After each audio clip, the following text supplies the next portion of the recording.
Nah, terus tadi yang Jalalain rutin saya, sanad saya memang sebetulnya kalau saya boleh milih di mana-mana sanad tuh ngajinya utuh. Saya dulu ngaji Mbah Mun itu mulai Jamul Jawami, Fathul Wahab banyak.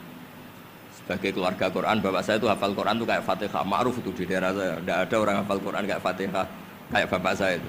Makanya tradisi keluarga kami memang Quran, terus babah kami juga dari ulama Lasem, Habib Jidan pernah rawuh di mbah saya. Kebetulan pondoknya mbah saya namanya juga Al-Fakhriyah, Habib. Jadi karena kalau konstruksinya tidak khatam, seperti ini namanya ijazah amma. Ijazah amma ya cukup lah buat rame-rame. Tapi secara keilmuan itu masalah karena konstruksinya belum selesai. Makanya tadi saya senang Habib Jidan ketika cerita ada orang ngajar lumak. Usul fikih itu perangkat yang mau tidak mau untuk alat tafsir. Misalnya begini. Wa antasma'u bainal ukhtain, tidak boleh mengumpulkan perempuan dua yang kakak beradik jadi istrinya satu orang. Itu bainal ukhtain itu min itlaqil ba'di wa iradatil kul, yang dimaksud Allah adalah mengumpulkan dua orang yang ada hubungan mahram. Coba kalau kita misalnya bikin gerakan kembali ke Quran, berarti yang haram hanya antasma'u bainal ukhtain. Padahal yang haram adalah bainal mar'ah wa ammatiyah wala bainal mar'ah wa khalatiyah wala bainal mar'ah wa jad. Jadi ya pokoknya dua perempuan yang ada hubungan mahram tidak boleh dikumpulkan dalam satu pernikahan. Bayangkan kalau orang tidak ahli usul fikih kemudian dia mentafsirkan Quran, terus dia hanya pegang wa antasma'u bainal ukhtain. Itu juga anak tiri.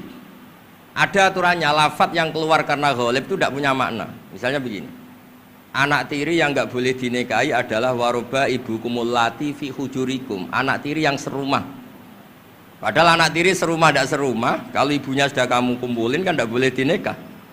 Lalu kata fi hujurikum di sini adalah yakhruju makhrujal ghalib. Ya umumnya anak tiri itu serumah, tapi bukan punya ikatan apa? Hukum.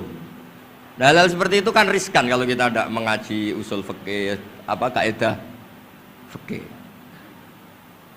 Misalnya gini, ada ular di dalam, terus kiainya bilang, Jamal ambilkan tongkat itu.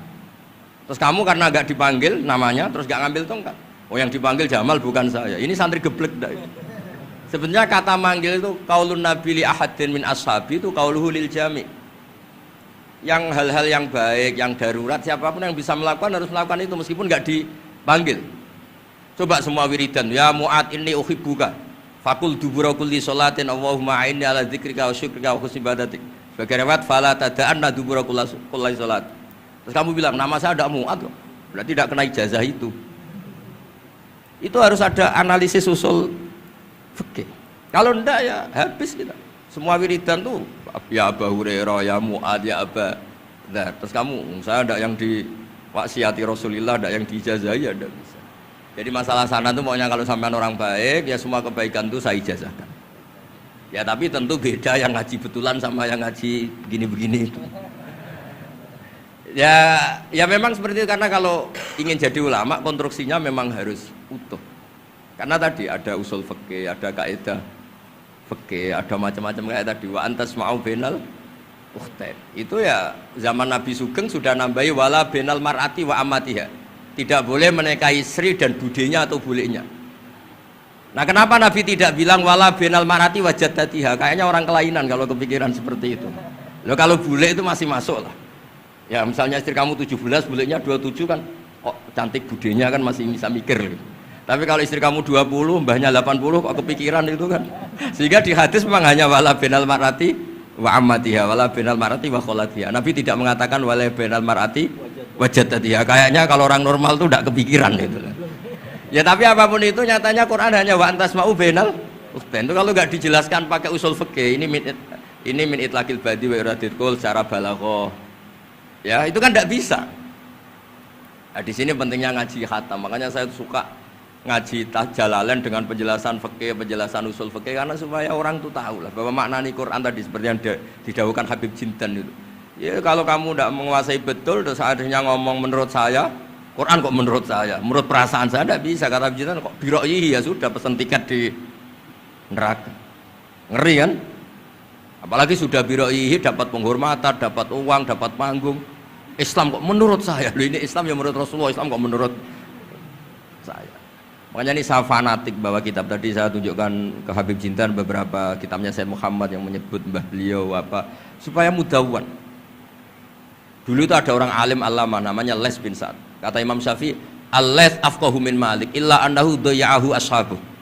Imam Les secara fikih itu lebih alim dibanding Imam Malik, tapi daya'ahu ashabuh. Murid-muridnya enggak menulis.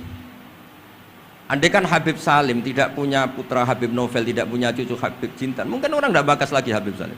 Bazuber andai kan tidak punya putra Mbah Mun, orang juga nggak bakas lagi Bazuber. Bapak saya Kiai Nur Salim andai kan tidak punya putra saya, mungkin orang sudah lupa. Dulu ini cerita yang paling ekstrim. Dulu Nabi Ibrahim pernah dikira Yahudi karena punya keturunan Yahuda bin Yakub bin Ishak bin Ibrahim. Ketika Yahuda punya perilaku tertentu seakan-akan itu dari mbah-mbahnya. Baru setelah Rasulullah SAW memaklumatkan ad-dinul hanif, ad-dinul Islam millatun hanifiyah, millata abikum Ibrahim, baru terpulihkan nama Ibrahim. Makanya kalau dalam nasihat Arab itu kama takarroma bi Muhammadin adnanu. Dulu orang tuh nggak tahu Adnan itu siapa, Qusay itu siapa, Kilab itu siapa. Gara-gara punya cucu yang bernama Rasulullah Muhammad SAW, Sayyidul Khalqi, orang nyari-nyari Abdullah itu siapa, Abdul Muthalib itu siapa, Hashim itu siapa. Akhirnya diketahui Sayyid Abdullah itu orang yang ganteng, perilakunya baik. Abdul Muthalib itu orang yang pertama sering makan-makan, ngasih makan orang haji gini-gini. Dikatakan Syaibatul Hamdi karena terus orang ini dikatakan wasumi afisul bin Nabi sallallahu alaihi wasallam dzakara wa ta'ala walabba. Ini dikatakan Qusay litaqasi fi biladi qudaatal qasiyah. Terus dikatakan Kilab likasrati takalubi fil ardi karena orangnya aktif, sering berjuang di mana-mana. Terus jadi makanya kalau jenengan punya anak, punya cucu, doakan jadi orang baik. Karena status Anda ini tertera cucu-cucu Anda. Mungkin misalnya bapak sampean alim terus putune nak domino di situ, mabuk-mabuk di situ. Itu disatakan makam keramat apa tempat mabuk. Nah, makanya dzurriyyah ini penting. Makanya ketika Allah memberi hadiah pada Rasulullah Muhammad SAW kepada semua nabi, itu disebut wa ja'alna dzurriyyatahu humul baqin. Ketika dikatakan kalimat tauhid juga wa ja'alaha kalimatam baqiyatan fi aqibi. Makanya ukuran orang baik itu ya anaknya, cucunya, apa-apanya. Karena ini yang meneruskan status kita. Ya jelas ya. Itu kalau Anda ini ngaji khatam, konstruksi itu tahu.